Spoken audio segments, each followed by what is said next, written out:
Hello YouTubers, how are you all? আমি ফাইমরাজ আবারও এসেছি ফিরে আপনাদের মাঝখানে। আজকে টুডে আমি আপনাদের সাথে একটি নতুন টিউটোরিয়াল শেয়ার করব। সেটা হচ্ছে কিভাবে ক্লোন স্ট্যাম্প ইউজ করতে হয় একটি ছবিতে, এবং কোনো ধরনের যদি অপ্রত্যাশিত কোনো অবজেক্ট আপনার ছবিতে থেকে যায়, then how can you remove that. I am going to show you this things today. আমি অলরেডি একটি ছবিতে কাজ করে রেখেছি, সেই ছবিটাতে আমি আমার ওয়ার্কফ্লো দেখাবো এবং you can learn from there. And if you have any problem you can mail me or you can contact me. The photograph, এটা আমার তোলা একটা ছবি। সেই ছবিটা is the portrait photography and it's a outdoor fashion photography. And এই ছবিটা তোলা হয়েছিল পহেলা বৈশাখে, বৈশাখ উপলক্ষে তোলা একটি ছবি। এই ছবিতে ব্যাকগ্রাউন্ড আপনি দেখতে পাচ্ছেন যে একটি ল্যাম্প পোস্ট বা লাইট পোস্ট দেখা যাচ্ছে, যেটা ছবিটার অ্যাপিল নষ্ট করে ফেলে। সেই অ্যাপিল যাতে নষ্ট না হয় সেজন্য আমি ছবিটা থেকে এটি রিমুভ করে দিই, এবং রিমুভ করে দেওয়ার পর কালার কারেকশন করে ব্রাইটনেস এন্ড কন্ট্রাস্ট নিয়ে কাজ করে ছবিটাকে আমি এরকম বানিয়ে ফেলি। This is the before one, this is the after one. Before one, before one, and this is the after one. Okay. ওকে, আমি এখন আপনাদের সাথে ওয়ার্ক ফ্লোটা শেয়ার করবো। সেটা হচ্ছে যেটা আমি প্রথমে দেখতে পাচ্ছি, এটা লেয়ার ওয়ান নেয়া। এরপর লেয়ার ওয়ান কপি করেছি, কপি করে একেই এই লেয়ার ওয়ান প্রথমে ব্যাকগ্রাউন্ডটা কপি করলাম, কপি করে লেয়ার ওয়ান নিলাম, অর্থাৎ কন্ট্রোল জে দিয়ে আপনাদের এটা করতে হবে। দেন এগেইন আমি এটাকে কপি করেছি, বিকজ আমি এই লেয়ারে মানে এটি রিমুভ করতে চাইনি, আমি এই জন্য আরেকটি লেয়ার নিয়েছি। সেটা নিয়ে আমি এই লেয়ারে এই ল্যাম্পপোস্টটা রিমুভ করেছি। ল্যাম্পপোস্টটা রিমুভ করার জন্য আমি ইউজ করেছিলাম স্পট হিলিং ব্রাশ টুল। আবার কখনো আমি ইউজ করেছি হিলিং ব্রাশ টুল, অ্যান্ড আপনি ক্লোন স্টেম টুলও ইউজ করতে পারেন। আমি ক্লোন স্টেম টুলের কথা বলেছিলাম, বাট আমি এখানে ইউজ করেছিলাম স্পট হিলিং। অনেকে এটিতে স্পট হিলিং ব্রাশ টুল ইউজ করতে পারেন, অথবা অনেকে ক্লোন স্টেম টুল দিয়ে এটি করতে পারেন, কিন্তু এই ছবিটাতে আমি যেটা করেছিলাম সেটা হচ্ছে আমি স্পট হিলিং ব্রাশ টুল ইউজ করি, এবং আফটার দ্যাট আমি আস্তে আস্তে করে একটি অংশ থেকে লাইক এভাবে টান দিই, এভাবে মানে মোটামুটি করে নিয়ে কাজ করে এটাকে রিমুভ করে দিই। ঠিক আছে, এখনো দেখতে পাচ্ছেন যে টিল নাও এখানে একটি এই বারটা রয়েছে, এই বারটা থাকার কথা আসলে ছিল না। এই যে আমি টপ করে দেখা যাচ্ছে, আমি আবার আপনাদেরকে দেখাই, আমি এই লেয়ারে দেখাচ্ছি কিভাবে করেছিলাম। ব্রাশ টুল নিলাম, একটু বড় করলাম, দিয়ে দিলাম। এটা খুব ইজি, এটা এভাবে ইউজ করলে চলে যাচ্ছে।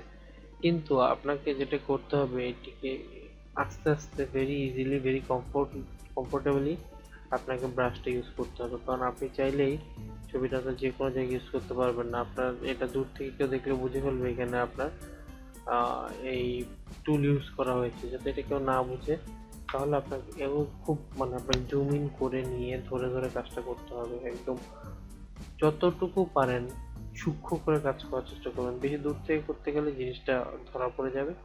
তো সেক্ষেত্রে আপনাকে বেশি ক্লোজ যেতে হবে এবং ক্লোজে গিয়ে কাজটাকে করতে হবে। ঠিক আছে, তো দিস ইজ দ্য ওয়ে। আবার আছে হিলিং ব্রাশ টুল, এটাও ওয়ান কাইন্ড অফ দ্যাট। এখানে আপনি একটু যে জায়গাটাকে আপনি হিল করতে যাচ্ছেন, আপনি আশেপাশের যে হিলিং পোর্শন আছে সেটাকে সিলেক্ট করে নিয়ে আপনি আপনার প্রয়োজনীয় জায়গাটুকু হিল করতে পারবেন, তাহলে অনেকটা সেম রকম হিলিং হবে। তো সেম হচ্ছে পেস্টুলটা তো একটা অংশকে কালেক্ট করে একটা আরেক অংশে বসানো। কন্টেন্ট লেয়ার টুলটা অনেকটা এরকম, প্রত্যেকটা টুলই সেম কাজ, আপনারা কাজ করে দেখলে বুঝতে পারবেন যে কাজ সেম। আর ক্লোন স্টেম টুল হচ্ছে সম্পূর্ণভাবে আপনি যেটাকে সিলেক্ট করবেন হুবহু সেই জিনিসটাকে আপনার ওই ছবির উপরে বসিয়ে দিবে।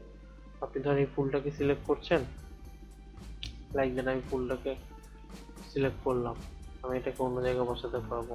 বুঝতে পারছি আমরা এই ফুল সরি এই ফুল সিলেক্ট করে আমি এখানে বসালাম, যে এখানে সেম জিনিস কেউ বুঝতেও পারবে না এখানে একটা ফুল আছে। তো জিনিসগুলো আপনাকে বুঝতে হবে কিভাবে আপনার কোন জায়গায় কিভাবে কাজ করে, তো সেটি এখানে দেখানো হয়েছে।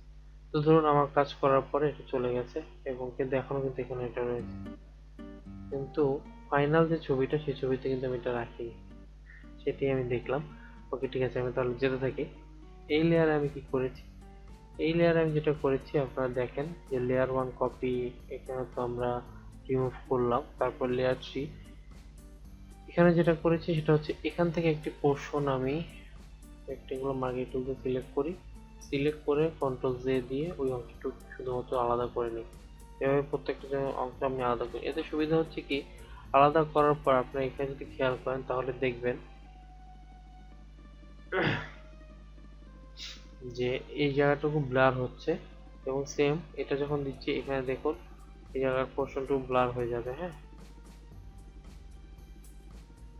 এটা ব্লার হয়ে গেল। আবার আমি অফ করে দিলাম, ব্লার চলে গেছে, ব্লার হয়ে গেছে, ব্লার চলে গেল। তো আইটা অন করে দিলে আইটা অফ থাকলে ব্লারটা থাকছে না, এটা অন করলে ব্লার। আমি এই অংশটুকু এই মার্কি টুল দিয়ে সিলেক্ট করে নিয়েছি। অনেকে পেন টুল দিয়ে করে, অনেকে কুইক সিলেকশন টুল দিয়ে করে, লেজার টুল দিয়ে করে, তারপর কুইক সিলেকশন টুল দিয়েও করা যায়। তো এক একজন একটা দিয়ে করে, আমি এটা দিয়ে আমার অংশটুকু করে নিয়েছি। এরপরে আমি ফুল ছবির উপরে কার্ভ অ্যাপ্লাই করি। কার্ভ অ্যাপ্লাই করে কিছুটা কি করেছি, আমি এখানে হালকা একটু লাইট বাড়িয়েছি, এখানে একটু কন্ট্রাস্ট বাড়িয়েছি, এখানে একটু উপরে উপরে হাইলাইট পোর্শনটাকে একটু কমিয়ে দিয়েছি। এটা আপনাকে বুঝে করতে হবে, এটা আপনার উপরে আপনি কতটুকু লাইট রাখতে চান। তো আমি এখানে খুব অল্প পরিমাণ লাইট রাখি, যেটাকে আপনি এখানে ইনপুট আউটপুট দিয়ে দেখা যায় অনেক সময়। এই যে ইনপুট 10 ছিল, আপনি আবার এটাতে যান, এখানে আউটপুট 131 140, এখানে আবার কমে সেটা হয়েছে 198, ইনপুট আউটপুট হয়েছে 202। তো এটা গেলাম। আমি এরপরে আরেকটা অ্যাডজাস্টমেন্ট লেয়ার নিই, সেটা হচ্ছে brightness and contrast. Brightness and contrast ব্রাইটনেসটাকে আবার 10 কমিয়ে দিই। আমার কাছে মনে হয়েছে যে ব্রাইটনেসটা এবার ঠিক নেই। আমি হয়তো বা এটা কার্ভে করতে পারতাম, কার্ভে একদম অ্যাকুরেট মাপটা আমি বুঝতে পারতাম না বলে আমি ব্রাইটনেস অ্যান্ড কন্ট্রাস্ট নিয়ে কাজ করি। কন্ট্রাস্ট একটু বাড়িয়ে দেওয়াতে ছবিটা আর একটু গ্ল্যামার পায়, এবং ছবিটা আর একটু কন্ট্রাস্টি হয়, এবং ছবিটার মধ্যে এক ধরনের অ্যাপিল তৈরি হয় যে ছবিটাকে একটু ক্লিয়ার, ক্রিস্টাল ক্লিয়ার হচ্ছে, এবং ছবিটা শার্পনেস বাড়ছে। এরপর ছবিটাকে দিস ইজ একদম ফ্ল্যাট ছবি হয়ে গেছে। ছবিটার মধ্যে আমার কাছে কেন জানি মনে হচ্ছে দিস ইজ ফ্ল্যাট ছবি, একদম হোয়াইট ফর্সা হয়ে গেছে। আমার সাবজেক্টটা খুব বেশি একদম she is looking like fairy somehow. তো আমাকে মনে হচ্ছে যে ফেরি থেকে তাকে মানুষ বানাতে হবে। দ্যাটস ওয়াই আমি তার স্কিন টোনকে ফিরে, স্কিন টোন না, আমরা ওভারঅল যে দুপুর বা বিকালের যে টোনটা সেটা ফিরিয়ে আনার জন্য, কারণ স্কিন টোন ফিরিয়ে আনতে গেলে আমি শুধুমাত্র তার উপরে কাজ করতাম, সেটা না করে আমি ওভারঅল আমার সাবজেক্ট, আমার মডেলের ফুল বডি এবং ফুল এনভায়রনমেন্টের উপরে কাজ করি। এবং এর ফলে যেটা হয়, ফুল জায়গায় আপনি দেখুন this there is a warm tone, there is a warm tone applied, and this is the thing, this is the before cool, and this is the warmest scenario right now. Okay, এরপরে আমি layer 4 কি করি, পুরো ছবিটাকে আমি একটা blank layer নিই। Blank layer নিয়ে আমি অ্যাপ্লাই ইমেজ করে, এখান থেকে ইমেজ অ্যাপ্লাই ইমেজ করে এটাকে মানে আমি আলাদাভাবে আবার একটা ইমেজ তৈরি করে নিই। ফুল ইমেজ যে কাজগুলো হয়েছে সেই কাজগুলো নিয়ে একটা লেয়ার তৈরি করা হয়, লেয়ার 4 নামে একটা ইমেজ তৈরি হয়। তারপর নেক্সট লেয়ারে আমি এই লেয়ারের উপরে কিছু ইফেক্ট দিই। সেই ইফেক্টগুলো হচ্ছে colour effects pro. This is one kind of a, আপনি ফিল্টার বলতে পারেন। এটা না দিলেও চলতো, বাট এটা আমি দিয়েছি আমার ছবিটাকে আরেকটু গ্ল্যামারাস করার জন্য। এটা হচ্ছে নিক কালেকশনে পাবেন, আপনার নেটে সার্চ করলে এই আপনারা টরেন্ট ফাইলগুলো ডাউনলোড করতে পারেন, ফ্রিতে ডাউনলোড করতে পারবেন। আমার যদি ফ্রি না পান তাহলে ক্র্যাক ইউজ করতে হবে। তো আপনি নিক কালেকশন থেকে করতে পারেন। এখানে আমি কালার কারেকশন আপনাকে দেখাচ্ছিলাম, আমি বললাম যে আমি কিভাবে একটা অযোজিত অবজেক্টকে দূর করতে পারি সেটি দেখিয়েছি। তারপরও এখানে একটা বিষয় হচ্ছে, তারপর আমি যখন এটাতে অ্যাপ্লাই করলাম, অ্যাপ্লাই করার পরে আমি আবার এখানে আমার এই স্পটিং ব্রাশ টুল দিয়ে এই জায়গাটুকু আমি ইউজ করেছিলাম, কারণ এটা কিন্তু আমার তখন ছিল না, ছিল বললে আমাকে এটা রিমুভ করতে হবে। দিলাম, ছবিটা অ্যাপ্লাই করলাম, এবং এর উপরে আমি ক্লোন টুলটা ইউজ করেছি, মানে স্পটিং ব্রাশটা ইউজ করেছি। এবং আরেকটা মজা হচ্ছে এদের যে আমি আমি 1 থেকে 2টা প্রিসেট ইউজ করেছি কালার এফেক্টস প্রো। যেটা হচ্ছে একটা হচ্ছে পলিশ, FLISE পলি, for police আমার কাছে মনে হয় যে accent এটাই হবে এবং the police is the right. পলিজের সবচেয়ে বড় সুবিধা হচ্ছে সেটা হচ্ছে আপনার ওয়ার্ম টোনকে একটু ওয়ার্ম করে, আপনার গ্রিন এনভায়রনমেন্টকে একটু গ্রিনি করে, একটু লাইট নিয়ে আসে, একটু মনে হয় দেখে মনে হয় যে আপনি আপনার ব্যাক সাইড থেকে কোনো লাইট দিচ্ছে এবং সেটা আপনার পাতার ভিতর দিয়ে চলে আসছে, পাতার ভিতর দিয়ে। She is pretty. For that reason I need to show everyone that the real beauty of my model or of my client who like to take portraits. তো গেল, এটা হচ্ছে যে আমার ফাইনাল ইমেজ। এটা আমি আমার লক্ষ্য দিয়ে রেখেছি প্রথম থেকে। This is the way how to process A photograph. এটা খুবই ইজি একটা টিউটোরিয়াল ছিল। এটা টিউটোরিয়াল বলা যাবে না, এটা একটা ওয়ার্কফ্লো বলা যায়।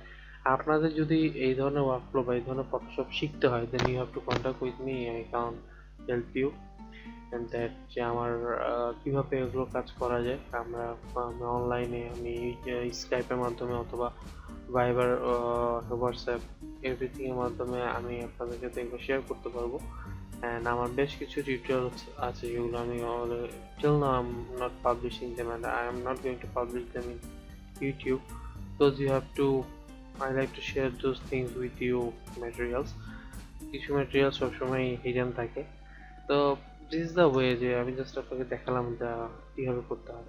তো guys, you have to subscribe my channel right now, and আপনারা এখন সাবস্ক্রাইব করুন এবং জানান আপনাদের কেমন লাগলো টিউটোরিয়ালটি। It is a very easy tutorial. আমি বলেছি আমি ওয়ার্কফ্লো, যারা বেসিক জানেন ফটোশপে তারা এটা বুঝতে পারবেন, যারা বেসিক জানেন না তারা আমার বেসিক টিউটোরিয়ালগুলো দেখতে পারেন। This is not a basic tutorial, this is not a basic tutorial, this is not a pro level tutorial, this is the mid level tutorial. অর্থাৎ যারা জানেন তারা যদি এটা দেখেন তারা বুঝতে পারবেন যে এটা কিভাবে করতে হয়। It's a very easy process. I hope that this will be helpful for you. And another thing is, subscribe my channel for new videos and comment below for any kind of help or suggestions. And I'm going to make those kind of videos for you. And this is the tutorial on Photoshop. Next I'm going to bring for a tutorial on Lightroom, Premiere Pro, Adobe After Effects and many more. And a live tutorial on photography in outdoor photography is going to be introduced very soon, that in this week. I hope that I can bring that kind of tutorial for you, because there are various photo shoots are going to be happened in this week. Okay, take care all, keep me in your prayers.